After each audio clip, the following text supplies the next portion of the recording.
a shrewd liar. That is how prosecutors are painting President Trump's former campaign chairman, Paul Manafort. Today, a dramatic kickoff in the first trial from Bob Mueller's Russia investigation. A jury of 6 men and 6 women listening as Mueller's team outlined its case, describing Manafort as a con artist who ran a global scheme to avoid paying millions of dollars in taxes.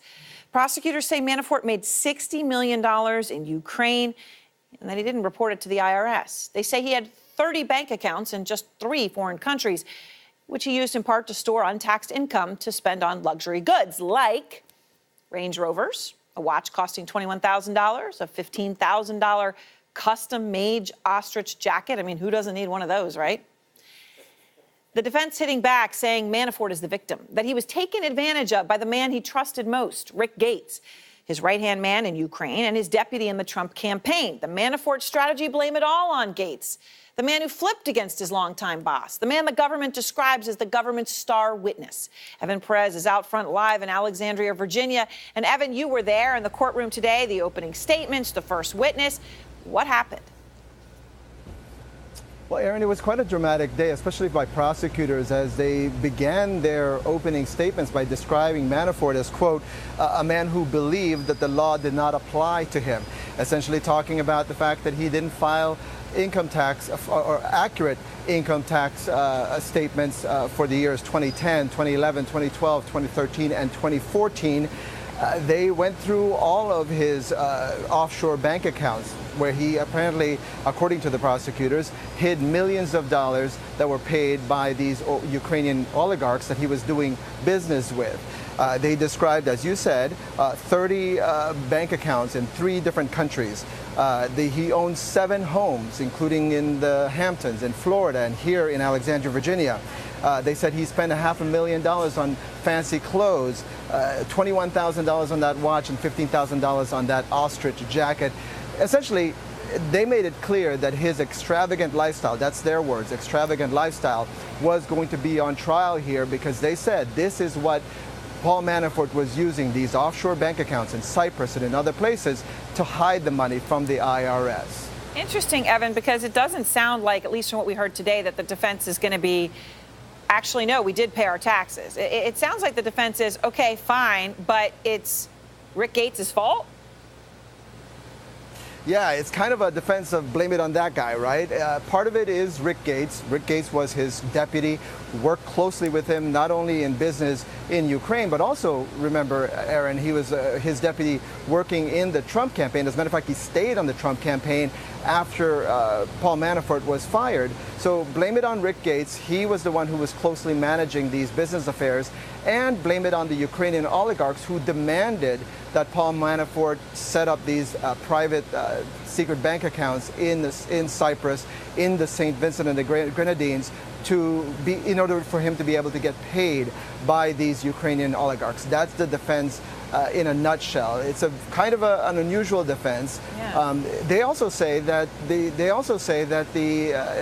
Paul Manafort met with the FBI in 2014. And he described these offshore bank accounts. He identified them, and he also described that he had gotten paid $27 million in doing business with Ukrainians. So we had the first witness already here, because this is what's known as the rocket docket here in Alexandria, Virginia. We had the first witness, and so we expect that in the next couple of days we're going to hear a lot about the accountants and more details about these bank accounts, Aaron. All right, thank you very much, Evan. I mean, it's all pretty fascinating. And by the way, as Evan says, he says he met with the FBI and detailed $27 million he was paid. Well, of course, the government's saying it was 60, so the numbers don't even add up. Look, the judge today made it clear this trial is not about collusion or Russia. But make no mistake, Paul Manafort's trial does go to the heart of Mueller's Russia investigation. Take this. Manafort was Trump's campaign chairman, of course, in the inner circle for the then candidate. Manafort was in the infamous Trump Tower meeting with an admitted Russian informant. Manafort reportedly offered to provide, quote, private briefings on the campaign to a Russian oligarch and Putin insider. And if his trial isn't going well, and he's looking at spending the rest of his life behind bars, he could flip on the president. This trial is front and center on President Trump's mind. And Jeff Zeleny is out front with the breaking details on how Trump is following this trial. He'd like us to think he's not following at all, Jeff, but that would not be the truth. Aaron, that's right. I mean, there are two different types of strategies here at the White House, I'm told today, talking to a variety of people. One, in public, they're trying to distance President Trump from any of these proceedings. Say, look, Paul Manafort's business dealings were happening long before he became the campaign chairman. And it was the campaign chairman for only a brief period of time. We heard Kellyanne Conway saying today that she was the winning campaign manager, trying to distance and diminish Paul Manafort's role. But make no mistake, I mean, 2 summers ago in Cleveland at that Republican National Convention, without Paul Manafort, the whole floor fight on the convention would have been much more pronounced. He helped the Republican Party accept Donald Trump.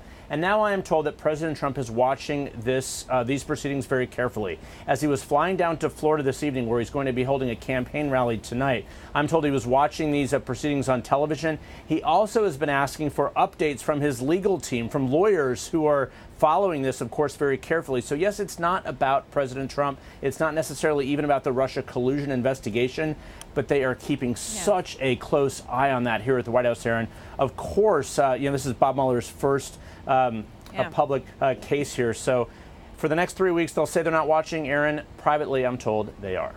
Certainly are, because this may be about one thing, as you point out, but Manafort is linked to a whole lot of other things as well. Jeff Zeleny, thank you. And I want to go now to the Democratic Congressman Adam Schiff of California, who's the ranking member of the Select Committee on Intelligence. So, of course, part of the Russia investigation there. Congressman, this trial, not about collusion with the Trump campaign and Russia, as you know, just about an accused shrewd liar who evaded taxes and bought that $15,000 ostrich jacket, which I'm sort of obsessed with because I don't even know what I get such a mental image.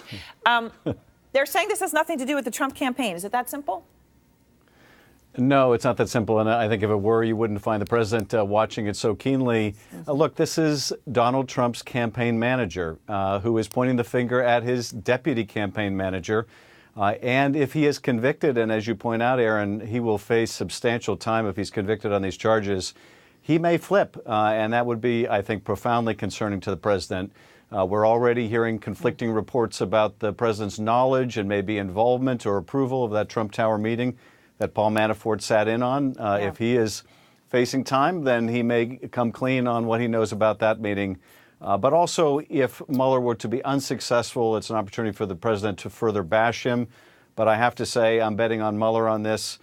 These are very document-specific allegations that are, I think, fairly easy to prove. So, I mean, when it comes to paying your taxes or not, right, as you point out, right, Doc, it should be document-driven. But, the ostrich coat, the $21,000 watch, the fleet of Range Rovers, right, the list that they're putting out goes on and on. You'd think with all that, he would just cooperate, but he isn't, right? Unlike other Trump associates who've been charged, right? Flynn, Papadopoulos, and Manafort's longtime number 2, Rick Gates.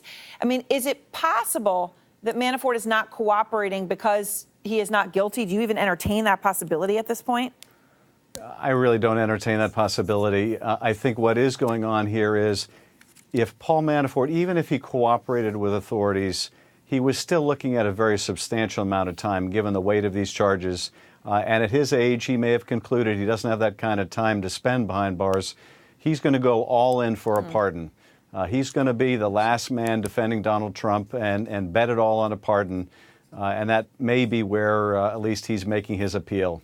Which is an interesting point. I want to ask you, the judge in the case, Judge Ellis, he's important. And as you remember, in May, he told Mueller's team, quote, "You don't really care about Mr. Manafort's bank fraud." He basically accused prosecutors of only caring about Manafort because he could lead to Trump's, quote, prosecution or impeachment. Those were the judge's words. He asked for Mueller's mandate. He looked at it and he said, OK, this can go forward. So he did do that. But what do you think of him? Do you think the trial will be fair? I certainly hope the trial will be fair. I was concerned by those comments because they didn't really go to any of the legal issues. It seemed like gratuitous political commentary, which you don't generally expect from a federal judge. A federal judge should look at the law, look at the mandate, look at the jurisdiction, and all of that was very clear. Ultimately, he ruled the right way.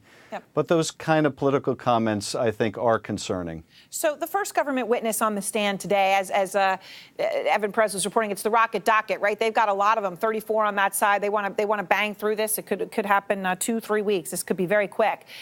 It was Bernie Sanders' chief campaign strategist in 2016, Tad Devine, who was the first person on the stand.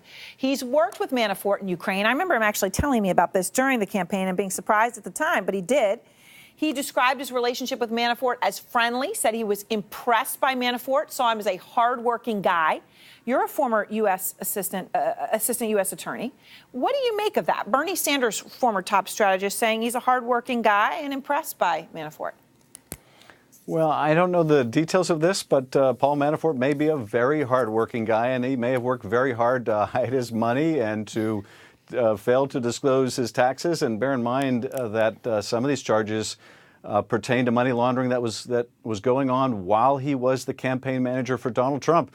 So it may take a lot of work to get that ostrich coat, but that doesn't mean it was lawful work, and it certainly doesn't appear so from the indictment. As the Russia investigation continues, and Mueller obviously is very focused on the Manafort case right now because this trial is his first. But Facebook announces today that they're shutting down dozens more Facebook and Instagram accounts believed to be run by Russians. And it sort of confused me, Congressman. You know, you got Facebook, Mark Zuckerberg comes and testifies before Congress. They shut everything down, and now they're still finding accounts that they need to shut down even now? Does that make sense to you? It does make sense because the Russians aren't going to stop, and they're not going to be as overt as they were, I think, in 2016. They're not going to use the same IP addresses out of St. Petersburg. We have seen continuing Russian activity really since the last election. It never stopped. And I think we should view what Facebook has disclosed in combination with what Microsoft disclosed within the week. And that is both of these same vectors that appear in these two Mueller indictments, the social media campaign and the hacking. Not Facebook being lackadaisical or incomplete, but sort of a continued onslaught from the Russians. Am I translating it right?